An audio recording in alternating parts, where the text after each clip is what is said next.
আপনি যদি কখনো কোনোদিন বাইরে কোথাও গিয়ে অজ্ঞান হয়ে পড়েন বা এমার্জেন্সি সিচুয়েশনে পড়ে যান, তো অন্যেরা কীভাবে আপনার ফোন লক থাকা অবস্থাতেও আপনার বাড়িতে ফোন করে আপনার অবস্থা বলতে পারবে।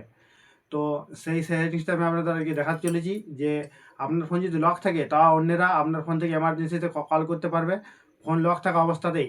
তো কী করে করবেন সেটিং চলুন আপনাদের দেখাই। এর জন্য সবার প্রথম আপনারা ফোনের সেটিংসে যাবেন। সেটিংসে গিয়ে কিছুটা উপরে স্ক্রল করে সেফটি অ্যান্ড এমার্জেন্সিতে ক্লিক করবেন।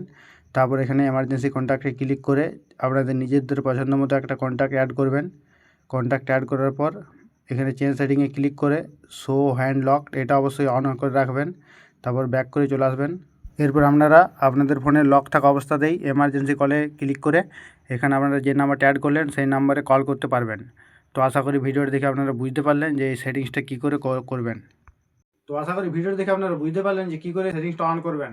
তো এই সেটিংসটা অন করে নিন এবং এরকম টিপস অ্যান্ড ট্রিক্সের জন্য চ্যানেলটিকে সাবস্ক্রাইব করে রাখুন। এবং আপনারা যদি ফেসবুক থেকে দেখে থাকেন তাহলে ফেসবুক চ্যানেলটিকে ফলো করে পাশে থাকবেন। আপনারা যাদেরকে সবসময় সুস্থ দেখছেন তাদেরকে ভিডিওটা শেয়ার করে দিন এবং অন্যদেরও ভিডিওটা শেয়ার করে তাদেরও সাহায্য করবেন।